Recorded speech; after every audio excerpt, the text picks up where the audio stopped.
함께하면 됩니다. 야! 함께하면 됩니다.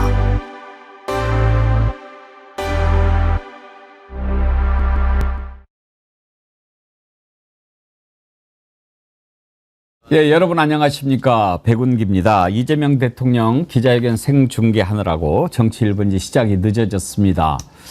기자회견 보면서 여러분들 참 어떤 생각이 드셨습니까?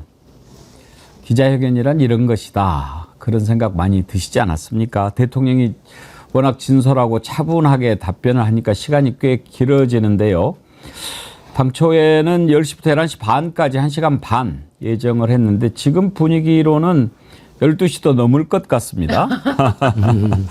예, 오늘 세 분 패널 나와 계십니다. 윤경호 퓨처미디어 연구소장님, 네. 신유진 변호사님, 안진걸 민생경제연구소장님, 어서 오십시오. 안녕하세요. 지금 우리가 기자회견을 쭉 지켜봤는데 형식이 참 파격적이네요. 윤경호 소장님, 일단 그 사전에 정말 약속하지 않고 뭐 명함을 이렇게 뽑아서 당첨된 사람이 질문하고 이렇게 하기로 했다고 그래요? 예, 그러니까 질문자를 미리 내장하지 않는다. 예. 그 얘기는 원하는 질문만 받고 준비된 답변만 하겠다. 이런 거 안 한다. 그러니까 이제 전임 정부에서 많이 써먹었던 방법이고, 과거에 권위주의 정부 시절부터 대통령의 회견 그러면 사실 흔히 말하는 기존 매체, 레거시 미디어라고 그러잖아요. 그 매체 위주의 운영에 익숙했죠. 근데 이번에는 전혀 그런 거에 대한 시나리오, 각본 없이 한다 이러는데, 그럼에도 불구하고 지금 다룰 주제들은 모두 다 다뤄지고 있는 느낌이 들어요. 그러니까 흔히 말하는 처음에 뭐 정치 관련 사안 중에 여야 협치, 아까 뭐 양보 이런 얘기 나왔잖아요. 그다음에 검찰청 폐지 문제 벌써 나왔죠. 그다음에 민생 얘기하니까 민생 회복 지원금 얘기, 재정 투입 문제 이런 얘기 벌써 나왔죠. 한일 간의 관계, 그다음에 한미 동맹에서의 지금 현안 중에 하나인 관세 협정 문제. 그러니까 자연스럽게 정치, 경제, 외교, 안보 이런 것들이 쭉 지금 다뤄지고 있어서 치우치지도 않는 것 같고, 저는 무엇보다 제일 놀라운 거는 대통령이 모든 사안에 대해서 다 꿰고 있구나. 그러니까 그 자신감, 그다음에 내용에 대해서 영어로 디테일이라고 그러잖아요. 그 세부적인 상황까지도 다 알고 있으니까 저런 답변이 나올 수 있다. 그런 점에 그래요. 다시 놀랐습니다. 짜고 치는 게 아니니까 참 누가 질문할지 모르는데, 저는 이제 아까 중간에 이재명 대통령한테 2명 지명할 수 있는 기회를 줬잖아요. 네. 그럴 때 앞쪽에 앉아있는 여성 기자 먼저, 그다음에 뒤쪽에 있는 남성 기자 이렇게 질문 기회를 줬는데, 저는 그때 지난번에 기내에서 기자들 만났을 때처럼 오늘 MBC 기자를 한번 좀 질문을 하게 해줬으면 어땠을까. 왜냐하면 지난번에는 MBC 아예 질문을 기회를 안 줬잖아요. 오늘은 또 이게 추첨을 하다 보니까 MBC가 안 될 수도 있어요. 그러면 바뀌었는데도 MBC 기자가 질문을 못 할 수도 있어요. 그렇죠? 그렇죠. 예전에 그 용산 대통령실이 또 어떻게 거짓말했냐면, 자기들이 또 각본이 없대요. 현장에서 대변인이 지목을 해서 임의로 한대요. 네. 근데 알고 봤더니 그것도 짜놓은 거야. 심지어 대변인 자기가 아는 사람, 편한 질문 기자를 딱 찍어서 하는 거는 각본 없이 또 거짓말했죠. 그러니까 그때 MBC 뭐 한겨레 이런 사람 싹 빼는 거예요. 비판적 질문 예상되는 사람은. 근데 오늘은 뭐 청와대에서 그렇게 할 수가 없네요. 추첨해버리는데. 그리고 무엇보다도 뭐 이제 정치인들이 마치 기자들의 질문을 자유롭게 받는 것처럼 해왔던 모습이 많이 있지만, 어디냐고 물어봐요. 어디 기자냐 물어봐서 뭐 예를 들어서 뉴스타파다. 뉴스타파 기자 질문 안 받겠다. 이런 모습도 있었고요. 뭐 예전에 뭐 윤석열 같은 경우는 아예 뭐 좌파입니다. 대답하지 마십시오. 아예 이런 식으로 그냥 그렇죠. 자신들이 좌표를 찍고 자신들이 좌파라고 찍은 언론사는 언론사로 취급하지 않았지 않습니까? 그런데 오늘 정말 저는 좀 놀라운 게, 저는 사실은 옥천일보? 옥천신문인가요? 옥천신문입니다. 예, 옥천신문을 진짜 처음 알았어요. 그래서 충북 옥천군 5만 명 있는 곳의 지역신문이다. 근데 이렇게 초대해 주셔서 감사하다라면서 줌으로 질문을 했는데, 와, 좀 마음이 좀 울컥했습니다. 이렇게 사실 우리가 평상시에 전혀 접하지도 않는 지역 신문까지 배려해서 줌으로, 왜냐면 또 여기 이제 대통령실까지 오고 하는 여러 가지 경비 이런 것도 문제가 되니까 줌으로 연결할 수 있지 않냐. 그래서 줌으로 다 함께하고 있는, 우리가 같이 함께하고 있다라는 모습 보여주고 직접 또 질문까지 받았는데, 좀 옥천신문에서 기자가 질문을 하는데 그 자체로서도 조금 울컥하는 그런 마음이 생겼어요. 저도 그거 보는 순간 네. 풀뿌리 언론? 네. 각 지역에 지금 보니까 뒤에 영상으로 네. 이렇게 연결이 9명이가 돼 있더라고요. 미디어 월이라고 표현하시면서. 미디어 월. 근데 이제 또 후보가, 아니, 죄송합니다. 대통령이 그 신문사 알고 있는 거예요. 자기가 성남에서 시민사회운동할 때 풀뿌리 자치 언론에 대해 관심 많은데, 사실 옥천신문은 그 시민사회단체 내에서는 아주 유명한 신문이거든요. 그러니까 조선일보를 추방하자 지역 언론을 키우자라는 모토로 했는데 정말 옥천에서 성공한 신문이에요. 근데 그걸 알고 있는 거예요. 그러니까 뭐 현안에 대해서뿐만 아니라 어떤 언론의 역사까지 알고 있는 모습은 굉장히 국민들로부터 더 많은 신뢰를 받을 수 있는. 오랫동안 정치를 했기 때문에 그동안 만난 사람도 많고 공부도 많이 했고 지역의 신문 기자들도 만나고, 또 아까 산케이 신문 기자 일본에 거기도 우리 지난번에 점심 같이 먹지 않았느냐 그렇게 얘기도 하고, 오늘 참 댓글창도 훈훈합니다. 김종희님, 정말 이런 회견을 본 지가 언제인지요. 어느 언론이든 기자든 상관없이 공정하게, 대답은 진정성 있고 과하지도 모자라지도 않게, 모습은 소탈하고 편안하고 여유 있게, 정말 품격이 배어나오는 모습에 아침부터 기분이 너무 좋습니다. 그러셨고요. 수산나님, 백영크님 안 오시니 저는 MBC 시청하러 나갑니다. 수산나님, MBC나 우리랑 똑같거든요. 이재명 대통령 생중계하는 거 똑같습니다. 들어오세요. 수산나님 다시 오세요. 제가 확인을 해봤는데 MBC가 실시간 시청자가 7,400명일 때 백운기 정치 1번지는 12,000명입니다. 아, 그래요? 네. 감사합니다. 지금 더 늘었습니다. 지금 13,000명. 오늘 또 우리 선크림 받으실 분들 제가 소개해드려야죠. 댓글 읽어드리는 분들 제가 이 선크림 보내드릴게요. 이 댓글은 잘 쓴 글을 뽑은 게 아니고요. 추첨해서 뽑은 겁니다. 최혜영님, 이게 대통령의 품격이다. 윤석열의 헛소리만 듣다가 귀가 정화되네. 이서윤님, 말씀 정말 잘하시네요. 윤석열은 좀 봐라, 보고 배워라. 배워서 어디다 쓰게요. 이서윤님은 선크림 안 보내드릴까 보다. 보내드리겠습니다. 농담입니다. 설탕이님, 개헌해서 이재명 대통령 10년 하게 하자. 곤란합니다. 쑥쑥님, 이제사 나라다운 나라인 것 같아요. 똑똑하고 두루두루 막힘이 없으시네요. 항상 응원합니다. 이재명 대통령님. 찐이 남편님, 품격 있는 기자회견 3년을 잊고 살았지요. 여름의 새벽님, 전 매일매일 대선 이후로 편히 잠든다는 사실만으로도 감사하고 뉴스를 즐겁게 볼 수 있다는 것도 감사합니다. 아름다운 동행님, 대통령 기자회견을 이렇게 마음 편하게 듣는 것 얼마만인지요. 처음인 것 같습니다. 변함없이님, 아름다운 동행님, 그쵸? 길게 하루 종일 해도 질리지 않겠어요. 감사합니다. 일본의 미세영희님 지금 같이 보고 계시네요. 모든 분 감사합니다. 감사한 뜻 담아 구독, 좋아요 꾹 부탁합니다. 구독, 좋아요는 사랑입니다. 100만 갑시다. 일본에 계시는 미세영희님도 이렇게 구독, 좋아요 강조하시는데 지금 좋아요 10,000명이 안 됐다는 거. 이럴 때 저는 윤석열 생각납니다. 두 분만 더 소개할까요? 녹수님, 어디서 이런 대통령 본 적 있어요? 잼프요. 점점 잼잼 쓰러지는 잼프. 오늘 주인공은 잼프. 언제부터 잘한 거예요? 언제까지 잘 살 거예요? 기약 없이 잘할 거라 믿습니다. 잼프 재밌네요. 재명 프레지던트. 예. 요즘에 잼프라는 말 많이 써요. 이향님, 지도자 한 분 바뀌었는데 이 짧은 시간에 눈과 마음과 온몸이 다 환해지고 신나고 든든해지는 세상이 됐습니다. 정말 감사한 시간들입니다. 이렇게 기자회견을 보면서 마음이 즐겁고 더 보고 싶고 이런 때가 올 수 있다니요. 윤경호 소장님, 저는 오늘 기자회견을 보면서 참 준비가 잘 돼 있구나, 막힘이 없구나 이런 것도 있지만 오늘 기자회견 중에서 나온 주옥 같은 말만 모아도 책 한 권 나오겠다 싶을 정도로 앞부분에 그런 얘기 했어요. 이렇게 야당과의 협치 얘기를 하는데 시멘트, 자갈, 물, 모래 이걸 다 섞어야 콘크리트가 된다. 시멘트만 있으면 그냥 시멘트 덩어리고 모래만 하면 그냥 모래 무덤이다.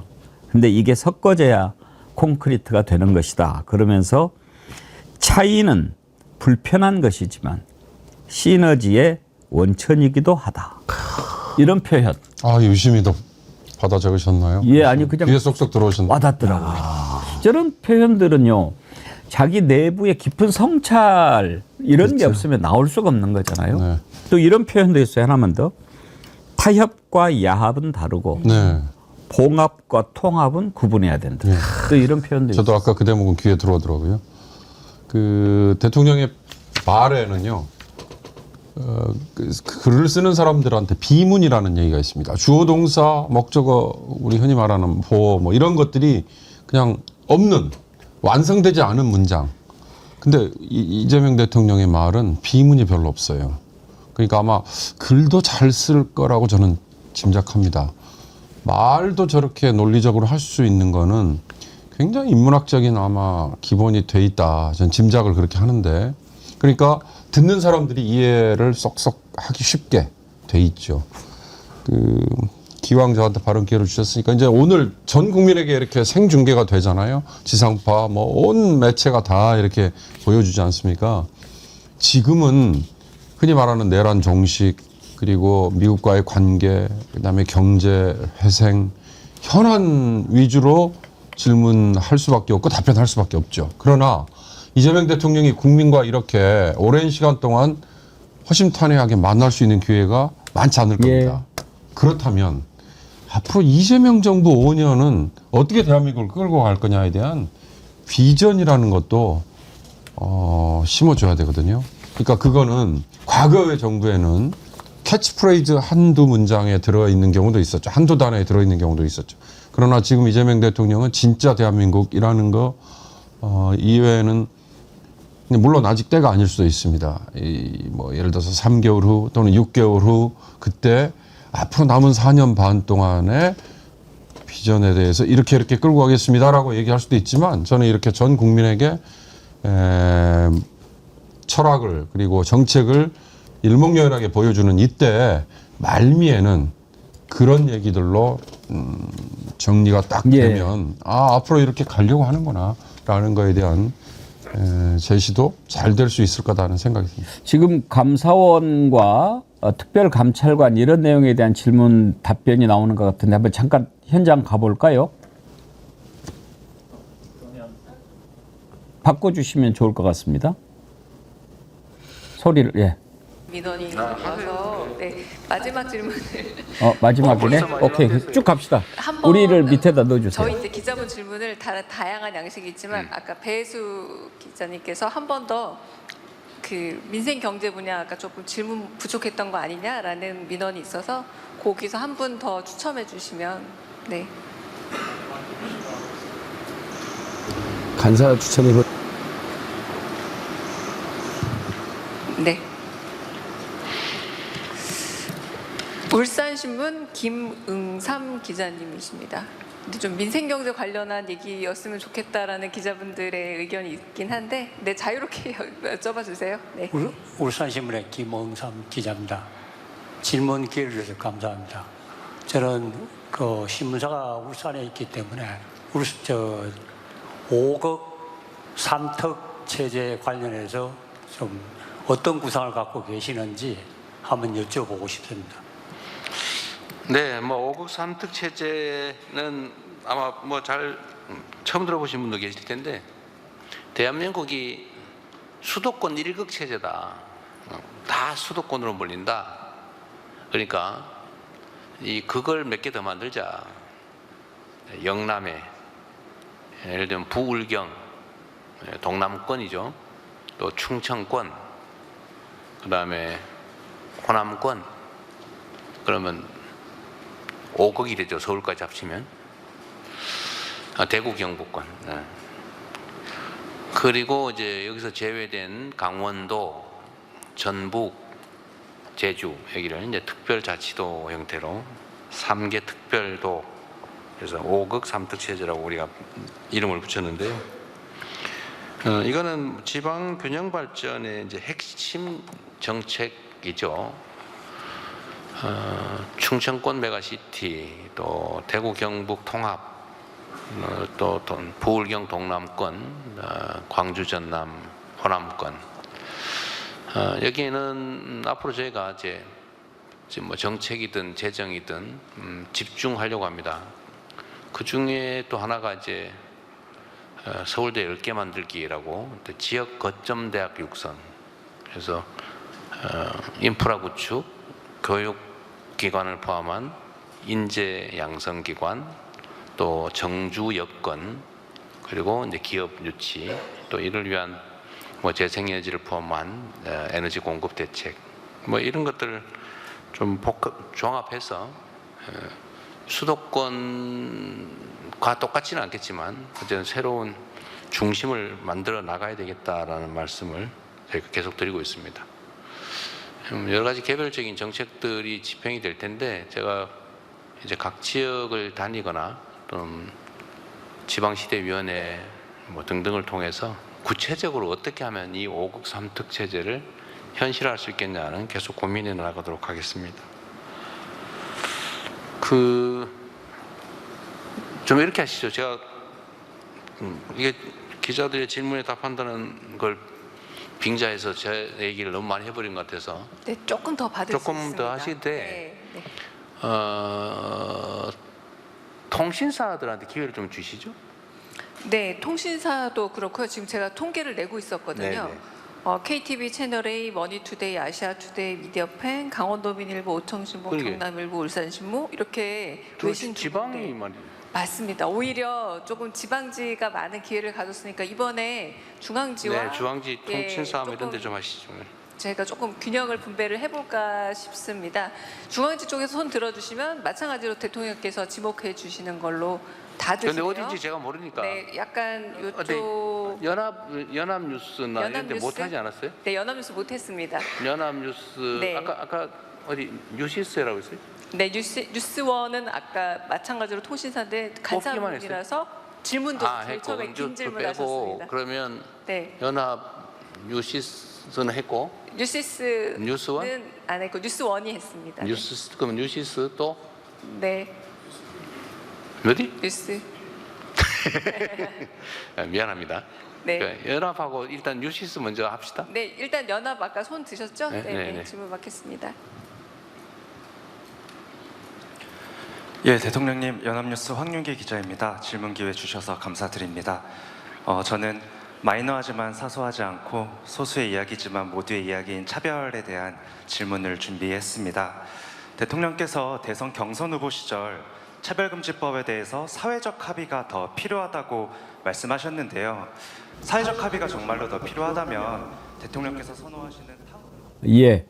지금 이렇게 자유롭게 사전에 짜지 않고 하다 보니까 상대적으로 윤경호 소장님 지역신문 기자들이 숫자가 더 많지요. 많으니까요. 압도적으로 많으니까. 그러니까. 예. 150개 매체라고 제가 들은 것 같은데요. 오늘 참석할 수 있도록 허용된 것이. 그러니까 기존의 대통령실 출입 뭐 이거하고 다 연결이 되겠죠. 근데 절대적인 숫자가 많으니까 저렇게 뽑혔을 거라고 봅니다. 근데 저것도 변화라고 할 수 있죠. 저것도 어떻게 보면 이제 그 상대적으로 숫자로는 지역 신문이 워낙 많지만 또 이렇게 중앙에 있는 언론도 이렇게 질문할 기회를 좀 해주는 게 더 공정하고 평등한 게 아닌가. 그러니까 이제 추후에는 이제 중앙에 있는 언론사도 좀 받아야지 않겠냐. 그 예. 통신사까지 또 별도로 또 중앙 몇 명, 지역 몇 명 이렇게 나누는 것도 방법일 그렇죠. 거예요. 그건 앞으로 그래서 그 이제 대변인께서 아마 자기가 이렇게 메모를 했잖아요. 언론사. 그러면서 중앙. 그러니까 대통령이 센스가 있는 게 어쨌든 통신사는 뉴스를 제일 먼저 내보내는 그렇죠. 곳이고 연합뉴스는 국가기관 통신사인데 질문기 하나 없는 것은 그건 문제가 있었거든요. 그래서 연합뉴스하고 민간통신사 뉴시스 아까 뉴스오늘 질문했다니까 통신사 세계를 정확히 알고 계시더라고요. 네. 그러면서 질문계를 연합뉴스 뉴스 주고. 근데 저희들끼리 우리 MBC 한계를 경향 윤석열 정권에서 질문계를 거의 못 얻었던 이 세 곳은 지금 아직도 질문 못 했는데. 지금요. 우리 애청자님들도 나도꼬님 MBC 기회 한번 주세요. 그러니까 MBC. 반순아님 MBC 기자님 한번 부탁드려요 막 이러는데 대통령실에서 지금 뽑기로 하고 있기 때문에 계속 지방지시문만 이렇게 뽑혀서 우리도 울고 있어요. 예. 근데 그래도 아까 윤경호 소장님 말씀하신 대로 주요한 현안이라든지 뭐 나올 질문들은 거의 다 나온 거 아닙니까? 그런 점에서 이 기자들이 질문을 할 때 긴장하도록 만든 최근의 큰 변화. 네. 대통령실에 질문하는 사람도 카메라 설치해서 비춥니다. 그건 책임감을 가지고 하세요. 그거잖아요.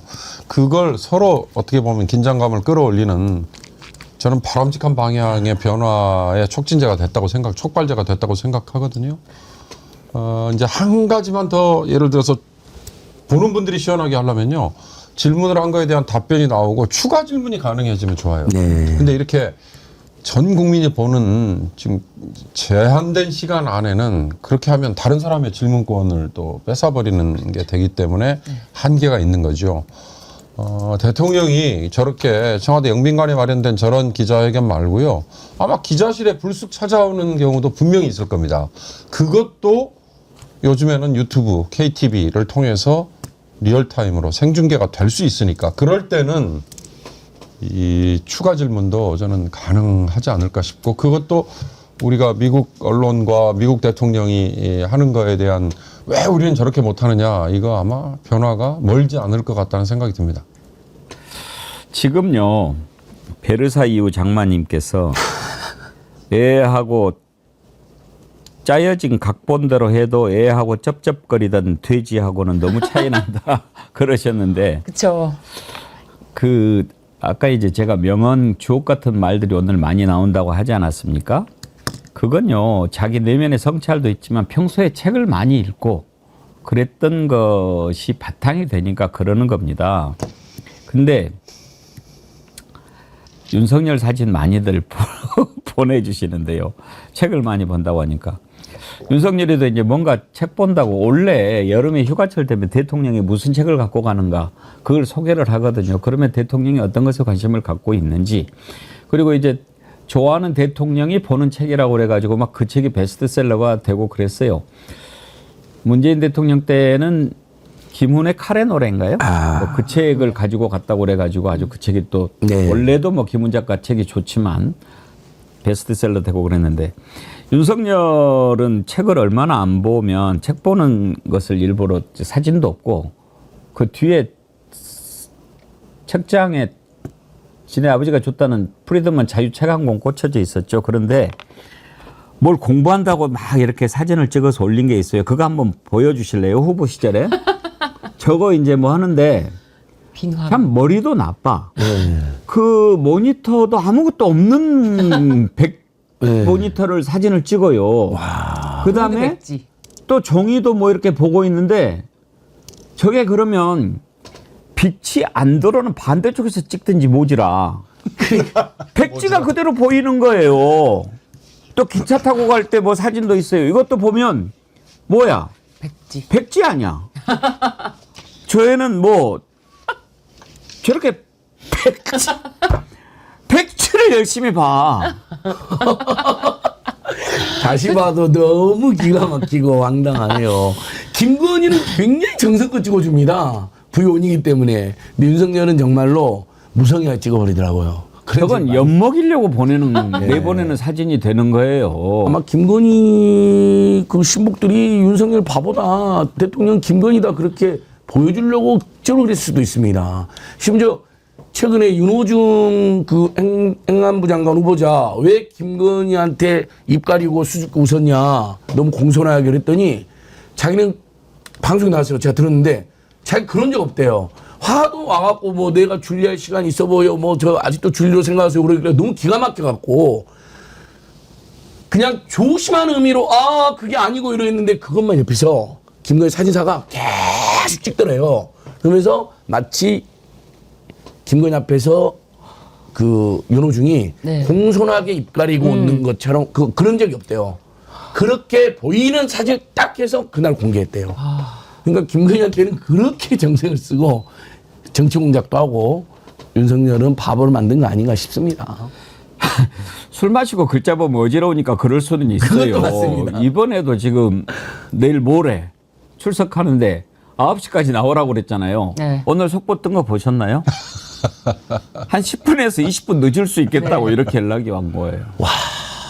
아니, 왜? 그 다른 것도 아니고 조사를 받으러 오는데 그때라 제가 어제 사실 그렇게 농반 진반으로 이야기했는데 9시까지 나가겠다라고 어제 이야기했잖아요. 근데 쟤 진짜 9시에 나올 수 있을까? 출근도 9시 안 했던 놈 아닙니까? 제가 보기에는 본인이 수사검사 할 때는 70대 피해자도 제 시간에 안 나왔다고 닥달했다. 이런 기사 나왔잖아요. 저건 전 체포영장 빨리 발부하고 구속영장 빨리 발부하고 그 매를 버는 게 아닌가라는 생각이 들어서 아니 진짜 너무 웃기게 서울고검 앞에서 그 집까지요. 네. 10분도 안 걸려요. 걸어오면 10분, 20분 늦는 게 아니라 걸어서 10분 만에 시민들 피해 안 주고 내가 제발 왔다 이렇게 해줘야 최소한의 그래도 최고의 공직자를 지낸 자의 도리죠. 그런데 뭐 차 타고 오잖아요. 게다가 또 토요일이잖아요.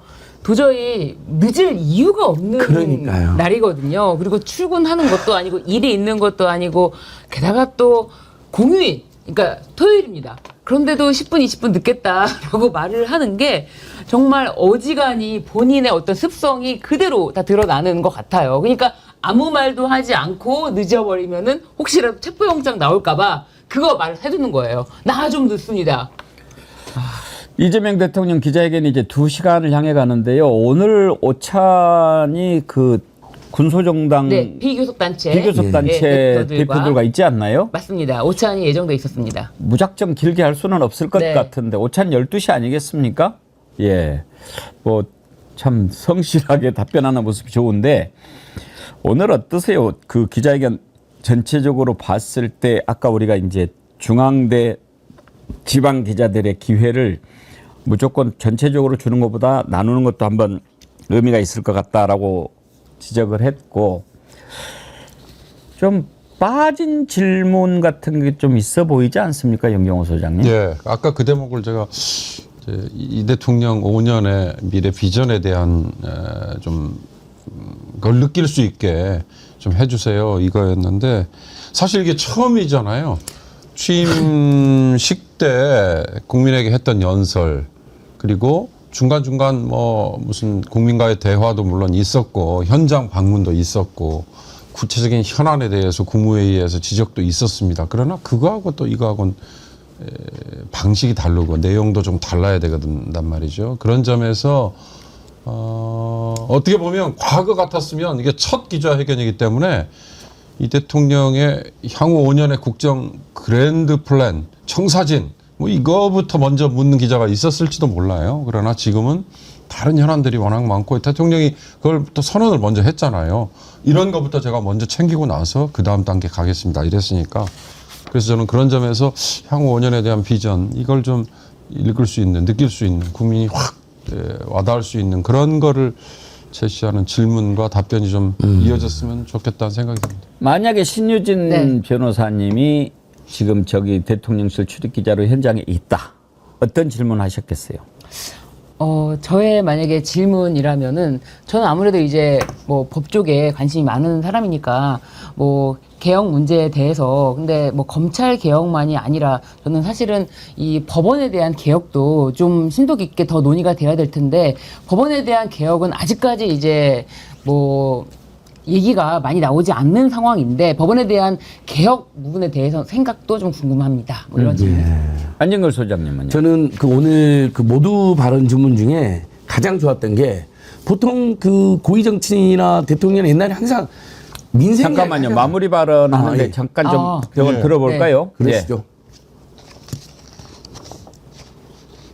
높다는 거 알고 있습니다. 언제나 말씀드린 것처럼 우리 국민들은, 우리 대한민국은 위대한 나라이고 위대한 국민들입니다. 국가적 위기 때마다 우리 국민들이 직접 나서서 그 위기를 이겨내 왔습니다. 전 세계에 없는 이런 혁명들도 세계가 놀란 눈으로 지켜볼 만큼 훌륭하게 해냈습니다.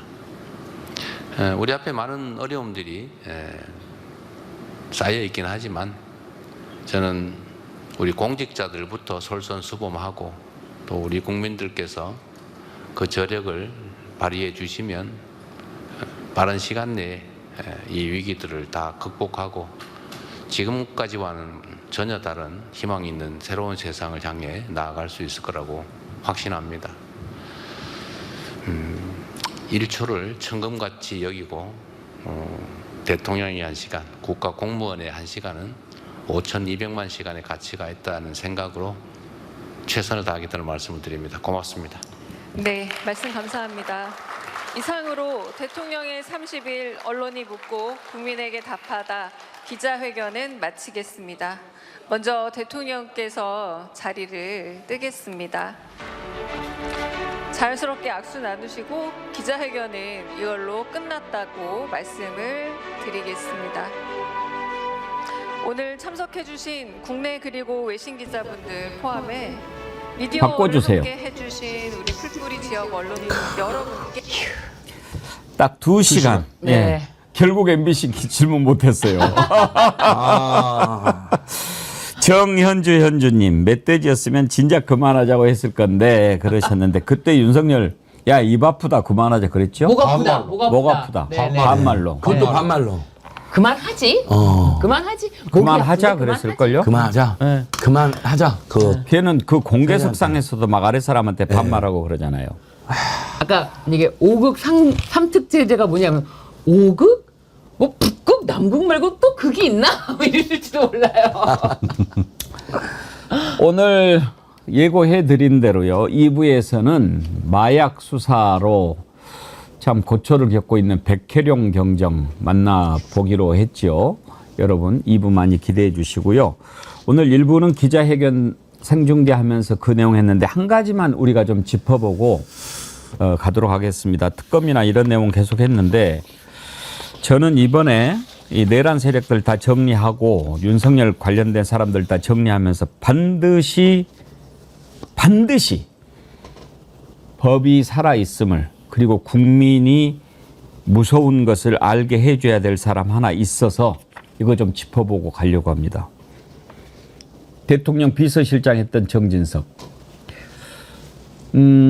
그래도 명색이 국회 부의장을 했던 자입니다. 그런데 윤석열 시정연설 못 가게 막았다는 거죠, 자기가. 대통령 국회 가면 안 된다고 어떻게 국회 부의장을 했던 자가 이야기할 수 있습니까? 그런 자가 이재명 대통령 당선되고 인수위도 없이 곧바로 대통령실에 와서 일을 할 걸 뻔히 알면서도 컴퓨터 다 치워버리고 프린터도 없애고 필기도구 전해줄 직원 하나도 남겨놓지 않고 다 복귀시켜버렸던 자입니다. 그런데 이 자가 국회에서 거짓말했던 것이 이제 드러나고 있습니다. 윤석열 소굴에 스크린 골프장 만들었다는 거. 그거 웬만한 사람들이 다 아는 거잖아요. 그런데 끝까지 거짓말했어요. 여기에 대해서 반드시 책임을 물어야 합니다. 그때 국회에서 윤건영 의원이 질문했을 때 정진석이 답변했던 내용 한번 들어보시죠. 저 시설은 스크린 골프가 설치되어 있는 시설입니다. 이거 실장님 모르십니까? 저는 본 적이 없습니다. 스크린 골프 시설 맞냐고요? 그렇지 않습니다. 그건 창고가 맞고요. 현재 관저에는 사우나도 없고 스크린 골프장도 없습니다. 대한민국 대통령의 공관 관저로서는 굉장히 초라하고 검소한 곳입니다. 아까 말씀드렸다시피 의문을 제기하셨는데 사우나도 있지 않고 스크린 골프장도 있지 않습니다. 그러니까 한번 적절한 시점에 우리 민주당 의원님들 한번 초치해서 한번 관저를 좀 보여드리고 싶습니다. 초대해서. 초치라는 말도 안 되는 소리. 초치는 초치도는 혼내려고 웃기는 부르는 거죠. 건데. 예. 자, 근데 저게 국정감사거든요. 신유진 변호사님, 네. 국정감사 때는 증인으로 채택이 되죠. 네네. 그러면 유증죄죠. 그렇습니다. 선서를 했다면 증인으로서 선서를 하고 거짓말을 했다. 그러면 바로 위증죄로 네. 위증의 죄로 처벌을 할 수가 있습니다. 상임위에서 고발해야 됩니다. 저 정도의 거짓말. 어제 뉴스 보니까 저걸 현대건설에다가 야 그냥 해줄 수 없냐 예. 이렇게 하니까 그건 곤란해. 그러니까 우리가 뭐 인테리어 업체를 소개해 줄게 이렇게 얘기를 했더라고요. 그건 네. 어떤 식으로 해먹겠다는 거죠? 결국 이제 그 인테리어 업체들이 돈을 하고 인테리어 업체한테 돈을 줘야 되는데 현대건설한테 대납시키고 그만큼의 세금을 뭐 빼돌린다든지 여러 가지 이제 비리 혐의가 있는 것이죠. 뭐 특수활동비도 빼돌렸다는 이야기도 있고요. 근데 아무튼 돈을 결국 그럼 현대한테도 안 주고 인테리어한테 안 주고 그 돈은 어디로 가느냐. 분명히 세금이나 특수활동비로 나왔을 텐데. 게다가 그리고 또 저는 이 윤석열, 김건희, 이 최은순 집단의 특징은요. 작은 돈도 싹 잘 챙긴다는 겁니다.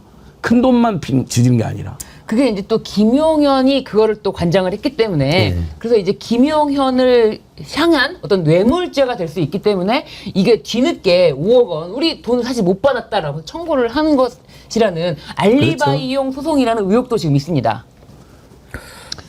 지금 KBS나 다른 데서도 골프 연습장 도면까지 다 입수해서 지금 보도를 하고 있거든요. 어제 KBS 9시에서 나온 거는 골프 연습장 도면입니다. 아 저렇게 다 시간이 지나면 드러나고 밝혀질 건데 뻔뻔하게 거짓말을 해요. 그러니까 그걸 윤석열, 김건희는 마치 자기들의 사적 공간인 걸로 착각을 하고 이 공사 구분을 못하고 있었던 데서 저런 정진석 옆에 있는 비서실장이나 또는 경호처의 뭐 김성훈이나 이런 작자들이 새빨간 거짓말을 곧 드러날 일인데 거짓말을 한 거 이거는 윤석열과 김건희가 이거는 마치 자기네 사적인 집을 뜯어 고치는 걸로 그렇게 지금 착각을 하고 있었던 걸로만 추정이 되죠.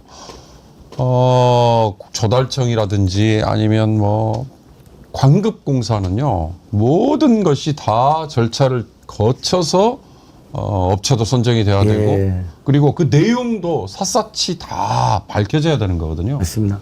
얼마 이상의 공사는 공개 입찰도 의무화되어 있잖아요. 그렇습니다. 수의계약 못하고 특혜 안 주려고. 그런데 대통령 관저에 저렇게 사사로운 시설을 설치하고 사실 저게 말이 안 되지 않습니까? 그걸 또 위성사진에 찍히지 않게 덮개까지 씌우는 치밀함을 보인다는 거는 근데 아무래도 이 자들은 자신들이 정권 교체가 될 리가 없다라고 생각을 하면서 저렇게 자신들이 완전 저렇게 사사롭게 이용할 수 있다. 장기 집권을 위한 어떤 계획을 했다는 것이 저는 그런 의심이 들고요. 장기 집권을 위해서 어떤 식으로 할지에 대한 방법론적으로 연구를 하다가 결국에는 계엄도 장기 집권을 위한 하나의 방법으로 한 것이 아닐까 그런 생각이 듭니다. 어쩌면 저기 있던 자들은 다 한결같은지요.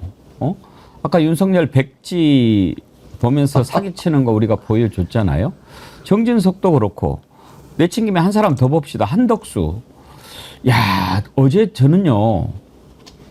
뉴스를 보면서 사학하기로는 저자가 윤석열보다 더 하지 않을까 그런 생각이 들었어요. 지금 조금씩 이렇게 나오는데 그 윤석열은 무식하고 막 그러잖아요. 근데 한덕수는 노회하죠. 교활하죠. 그러면서 이런저런 얘기했던 것들이 다 거짓말로 드러나고 있는데 마치 자기는 계엄 반대했고 그랬던 것처럼 이야기를 했지만 어제 나오는 것 보면은 오히려 뒤처리하고 무마하고 뭐 그런 게 지금 드러나지 않나요? 그렇습니다. 사흘 후에 문서 가지고 그러니까 뒤늦게 서명한 문서 없던 걸로 하자. 이게 뭡니까? 그러니까 문제될 거를 뒤늦게 이제 간파한 거고요. 또 그 관련해서 증언을 이겠죠. 나중에 국무회의 끝나고 가서 보니까 뭐 윗주머니 어딘가에 뭐가 꼽혀 있었더라. 그러니까 이제 거기서부터 문건인데 쪽지라고 거짓말하면서 아직도 그것도 지금 진상이 안 밝혀지고 있습니다. 증언을 할 때부터 이건 뭔가 숨기고 있는 거고 앞뒤가 안 맞는 거짓말을 하는 거다라는 짐작이 들었는데 나중에 한덕수 씨가 끝까지 이제 엄한 행동을 했던 거는 결국 내란의 그렇죠. 주요 공범 정도가 아니라 이건 주요 업무 종사자로서 같이 처벌을 받을 수밖에 없는 짓을 한 거 이게 그냥 지금 드러난 거거든요. 그러니까 왜 한덕수가 그렇게 극구 대통령 후보가 되려고 했는지 이제는 그 이유가 명백히 드러나고 있는 겁니다. 이자가 그 문건을 받아놓고 뭐라고 이야기했습니까? 나중에 보니까 어디 있더라. 뭐 그때 얘기 한번 들어볼 수 있을까요? 폐쇄 국무회의를 마치고 네. 그리고 사무실로 출근을 해서 예. 제 그 양복 뒷주머니에 있는 것을 알았습니다. 덮어놓자 무시하자고 하고 좀 보질 않았습니다. 내용을요. 종이 쪽지 몇 개를 좀 멀리서 이렇게 본. 어쩌면 저렇게 한결같습니까? 아니 그 비상계엄이라는 중치하던 문건을 양복 안에 넣어서 못 봤다가 사무실 갈 때 보였다. 저쪽에 뭐 단전 단수 쪽지가 하나 보였다. 저 세자가 제일 거짓말 많이 한 사람입니다. 경제도 다 망치고 민생도 망치고 참사에 대한 책임도 있고. 저렇게 해놓고 그러니까 뭔가 자기들이 잘못했으면 뒤늦게라도 반성하고 사죄하고 그러면 되잖아요. 그런데 끝까지 국민을 속이려고 하고 국민을 속이는 것도 모자라서 국민을 모욕하고 능멸하는 거죠. 저건. 저렇게 말하면 믿을 거라고 생각합니까? 신유진 변호사님. 전혀 믿기지 않았던 그런 말들에 대해서 이제 CCTV 물적 증거로 반박을 하고 뭐 우리 은경호 소장님께서도 말씀해 주셨지만 내란의 주요 임무 종사자로서 지금 뭐 김용현이 전부 그 완전히 핵심 임무를 했지만 국무회의에 대해서 사실은 여러 명을 불러서 뭐 반대하려고 했다는 게 아니라 오히려 차라리 절차적 정당성을 확보해 주려고 했던 거 아니냐.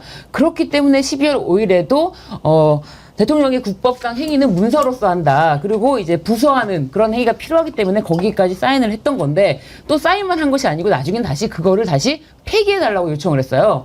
그렇기 때문에 이런 모든 행동은 형사처벌 대상이 된다. 그렇기 때문에 지금 특검에서 조사를 받고 이제 뭐 윤석열과 마찬가지로 같이 함께 동기가 되겠죠. 이제 감방 동기. 네.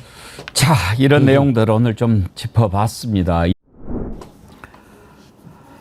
예, 아이고, 참 오랫동안 여러분 함께 해주셔서 감사합니다. 저도 생참치 먹고 힘 좀 내야 되겠습니다. 오늘 사실은 10시부터 기자회견이 있어가지고 거의 4시간 동안 지금 함께 해주신 거 아니에요? 예, 여러분 고맙습니다.